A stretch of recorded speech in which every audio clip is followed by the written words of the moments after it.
The last breath of Berlin, April 1945. Berlin was no longer a city, it was a wound that refused to close. Soviet artillery thundered endlessly from the east, shaking buildings that were already hollowed by years of bombing. Every explosion tore another memory from the earth. The air was thick with ash, that smelled gasoline and despair. The Reich was dying, not in silence, but in a roar that could be heard across the ruins of Europe. Amid the smoke and the rubble, near the shattered pillars of the Brandenburg Gate, stood the last relic of a forgotten war, a Panzerkampfleichen Z, Tiger, HULL, number 241. Its once glorious armor was now cracked and pitted with soot. The iron cross on its turret had been half burned away, leaving a scar like a wound that refused to heal. The crew that had manned it, veterans of the 505th Heavy Panzer Battalion, were gone. Some said they had burned alive inside when Soviet shells struck the street. Others whispered they had fled, abandoning their steel beast when fuel ran out. Whatever the truth, the Tiger was silent now, a monument to both pride and ruin. 4 days, it sat untouched. The wind whistled through its open turret, and rain pooled in the hollow where the periscope used to be. Soldiers passed it without looking, afraid to disturb the ghost that seemed to hang around it. They said the tank still smelled of burnt oil and blood, as if it remembered the men it had carried to their deaths. Then, on the gray morning of April 28th, something happened. A Soviet patrol sweeping through Unterden. Linden reported hearing an engine cough, a deep guttural sound, followed by a metallic rattle. They thought it was thunder, or maybe one of their own trucks stalling nearby. But then, unmistakably, came the sound again. The heavy, uneven rhythm of a Maybach, HL-230 engine, the heart of a Tiger. The soldiers froze. They stared toward the Brandenburg Gate, and through the haze of smoke, they saw it a faint shimmer of heat rising from the Tiger's rear grille. One of them swore he saw the exhaust flap twitch. Then came the roar, brief but unmistakable, echoing off the empty walls like a beast drawing its final breath. No one believed it at first. The Tiger had no fuel. Its lines cut, its starter mechanism shattered. Yet somehow, it had come alive. Some said it was the last gasp of pressurized air in the engine. Others swore it was something else, something the war itself refused to let die. For hours, the tank stood still again, its hull steaming in the cold rain, as if exhausted by its own resurrection. By nightfall, Soviet scouts returning through the district noticed something that chilled them. The Tiger 241 was no longer where it had been. The ground around it was muddy but undisturbed. No new tracks, new drag marks, no sign of movement. And yet, the tank had shifted nearly 30 meters down the street. Its turret turned toward the east. The cannon pointed directly toward the advancing Soviet line. The soldiers called it a trick of memory. The fog, the chaos, the exhaustion. But when one of them climbed inside to check, he found something impossible. The controls were warm. The fuel gauge, though cracked, flickered faintly, as if electricity still hummed beneath the dead steel. In the days that followed, Berlin's ruins whispered. Some said the Tiger still moved at night, dragging its broken body across the streets, searching for a crew that no longer existed.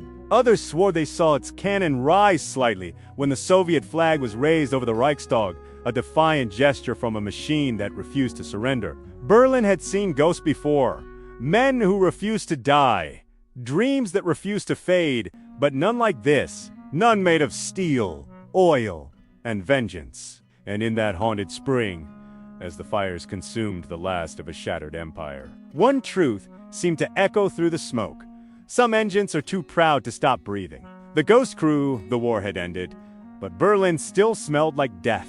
In the early summer of 1945, Soviet recovery teams were sent through the ruined city to gather abandoned equipment, rusted tanks, shattered trucks, broken artillery. Most were stripped for parts or melted down for scrap. Yet when the team reached the intersection near the Brandenburg Gate, they found something that made even the most hardened engineers hesitate. It was the Tiger 241.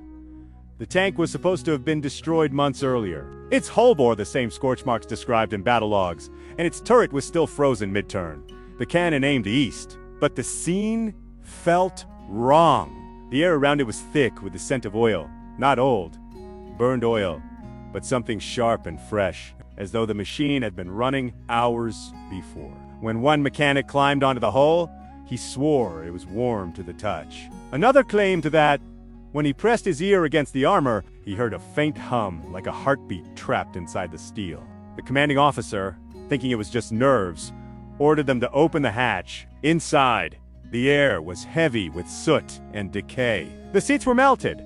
The controls fused into twisted lumps of metal, yet among the blackened surfaces, several gauges still flickered faintly, their cracked glass glowing with a sickly orange pulse. Someone muttered that the tank didn't take one a jibe. Weeks later, a classified Soviet report described the Tiger as reactive, noting unusual magnetism in its chassis and unexplained electrical activity, though all power cables were destroyed. One technician reportedly refused to enter the tank altogether, claiming that his radio headset had filled with whispers, voices speaking in broken German through static, murmuring words he couldn't fully understand. He was later confined to a hospital for combat fatigue.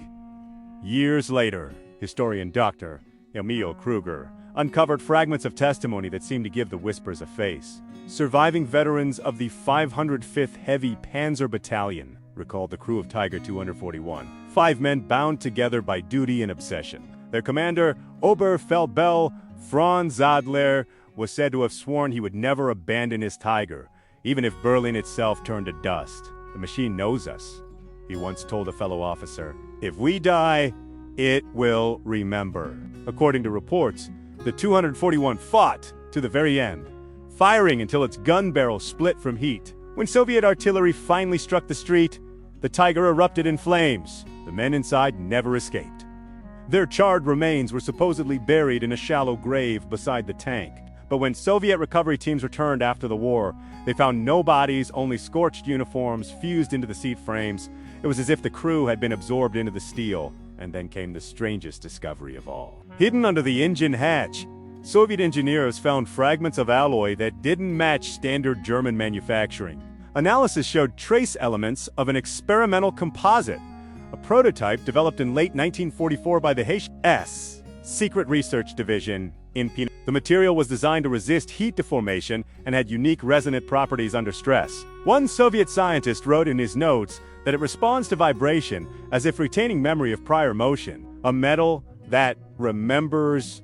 Dr. Kruger would later call this detail the mechanical soul of Tiger 241, a ghost not of man, but of material. The alloy, combined with the intense heat of the explosion, might have created electrical feedback loops that continued for months, animating the dead tank like a mechanical revenant. Was the Tiger truly alive? No one could say, but every soldier who came near it felt the same thing.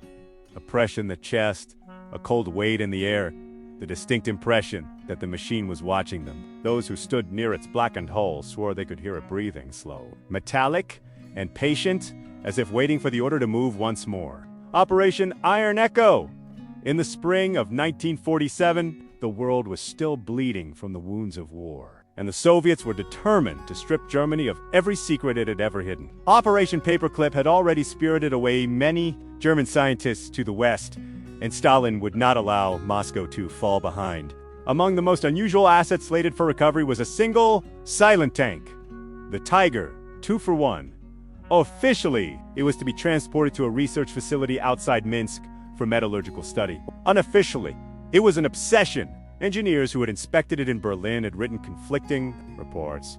One claiming the engine would not stop vibrating, even with the fuel lines severed, another insisting it emitted a constant low hum, only detectable through magnetic sensors. A colonel from the Ministry of Defense reportedly said, "This machine defies death itself." The convoy departed Berlin at dawn on June 3, 1947. It consisted of 4 heavy trucks, 2 escort jeeps, and a flatbed carrying the Tiger, chained and covered with canvas. Soviet records indicate that weather conditions were stable until they weren't halfway through the journey. Somewhere between Poznan and the Belarusian border, the sky turned black without warning. Lightning struck so close that the soldiers described it as white fire crawling on the ground. The radio operators reported interference static. Then bursts of coded German phrases that no one could explain. Minutes later, contact was lost entirely. When the storm finally cleared, the convoy reappeared, but not intact. 2 trucks were gone, and the soldiers who arrived at the next checkpoint looked shaken, refusing to speak. The flatbed was found empty, its chains torn apart. Links melted as if exposed to immense heat. The official report called it a mechanical failure during transport and claimed the Tiger had slipped into a ravine and been buried under mud. Yet, no wreckage was ever found. Villagers in the area told a different story. They claimed that on that same night, a thunderous metallic sound rolled through the forests. Not thunder, but the rhythmic growl of a tank engine. Witnesses swore they saw faint lights moving across the tree line. Too steady to be lightning, too deliberate to be chance. A farmer found his field churned into deep tread marks the next morning, stretching for hundreds of meters, but the tracks ended abruptly, as though the tank had simply vanished. It became a local legend. They called it the Iron Echo. 4 years afterward, hunters and railway workers reported hearing an engine idling deep within the forest, slow, methodical, and unending. When they searched, the sound would fade, leaving behind the faint scent of fuel and scorched metal. Some said they felt the ground tremble softly, as if something immense and buried was trying to move beneath the soil. In 1953, Western intelligence analysts reviewing Soviet archives stumbled upon fragments of Operation Iron Echo's files. The documents were heavily redacted, but one phrase was underlined 3 times in red ink: "It moves on its own." The Americans dismissed it as Cold War paranoia until 1956, when a U.S. reconnaissance plane flying over Belarus photographed a set of massive tread patterns in a remote forest clearing. The tracks were perfectly spaced and matched to the distinctive 725mm pattern of a Tiger tank. Yet no such vehicle had existed in Europe for over a decade. When a CIA field team later investigated, they found something stranger still: fragments of metal partially fused into the ground, pulsing faintly with residual heat. Though no fire had touched the area, one agent wrote in his final report that he felt a vibration, like a heartbeat through the soil. By the 1960s, the Iron Echo had become Cold War folklore, a ghost of German engineering that refused to rest. Soviet soldiers stationed in the forests near Minsk would leave offerings of oil cans and ration tins at the edge of the woods, muttering that it was better to feed the machine than to hear it wake. No one ever officially found the Tiger 241 again. But in the long winters of Belarus, when the snow lay thick and the world was silent, some claimed they could still hear it, a single engine turning over, again and again, refusing to die. The Resurrection Project by 1983, the world had changed. The Cold War was entering its twilight, and the once iron borders of Europe buzzed with the uneasy hum of date. But in the quiet countryside near Dresden, buried beneath the soil of an abandoned Luftwaffe repair depot, a discovery was made that would reopen one of World War II's strangest legends. A team of East German restoration engineers, tasked with cataloging wartime relics for scrap and museum study, struck metal less than 2 meters below the surface. At first, they thought it was just another wreck. The ground in Saxony was littered with the bones of the Reich. But when the diggers cleared the soil away, what they saw stopped them cold. The fragments were unmistakable: armor plating from a Panzerkampfwagen V Tiger.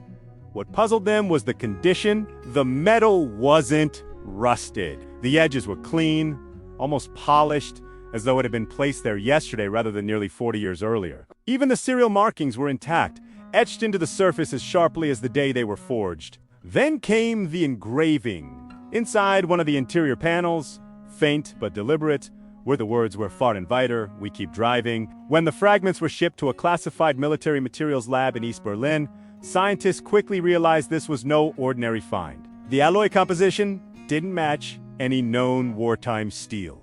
It contained trace elements of tungsten, vanadium, and an unidentified crystalline compound that appeared to react to heat and pressure in unpredictable ways. Under specific laboratory conditions, vibration and controlled lighting, the metal emitted rhythmic electrical pulses. It was faint, almost imperceptible, but the oscillations followed a pattern. 5 beats, pause, then 5 more. It was as if the metal itself had a pulse, a mechanical heartbeat echoing from the past. The supervising metallurgist, Dr. Helman Vogel, noted in his report, "This material behaves as if it possesses memory or intent." Rumors spread through the facility. Some scientists believed they were examining remnants of an Nazi alloy rumored to have been developed in 1944 under the codename Project Lebenssteel, Project Living Steel. The program's goal, according to fragmentary documents, was to create self-repairing armor for vehicles operating under extreme combat conditions. But others insisted the concept went far beyond metallurgy, that the engineers behind Lebensdahl were attempting something closer to symbiosis, merging machine and motion into one living system.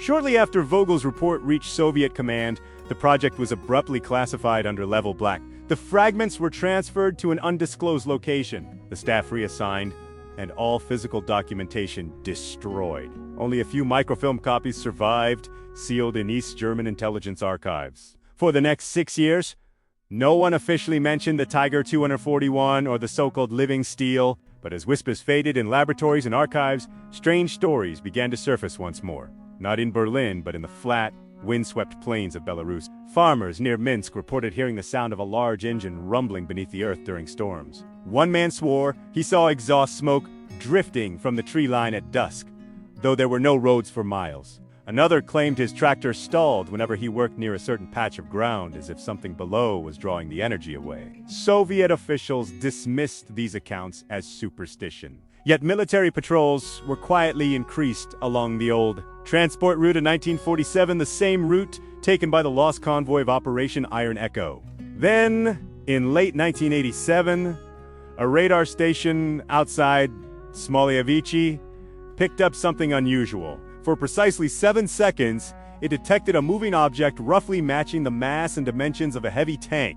It moved at 15 kilometers per hour, then vanished from the screen. When a response team arrived, they found nothing but scorched soil and a faint metallic smell lingering in the air.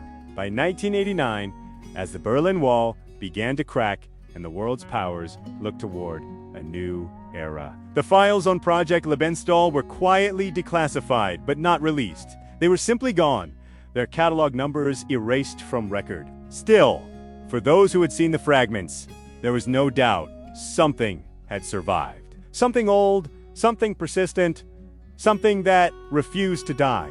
And in the villages of Belarus, when thunder rolled across the horizon, people would whisper that the engine had awakened once more, its heartbeat echoing through the soil, waiting for a world that had forgotten it. The engine that refused to die even now. Almost a century after the last gunfire echoed over Berlin, the story of Tiger 241 refuses to rest. To some, it is nothing more than a myth, a ghost born from the rubble of a dying empire. But to others, it remains the most unsettling mystery of the Second World War, a machine that would not die in the years following the Cold War. Dozens of expeditions searched the forests and marshlands between Germany and Belarus, hoping to find the wreck of the missing Tiger.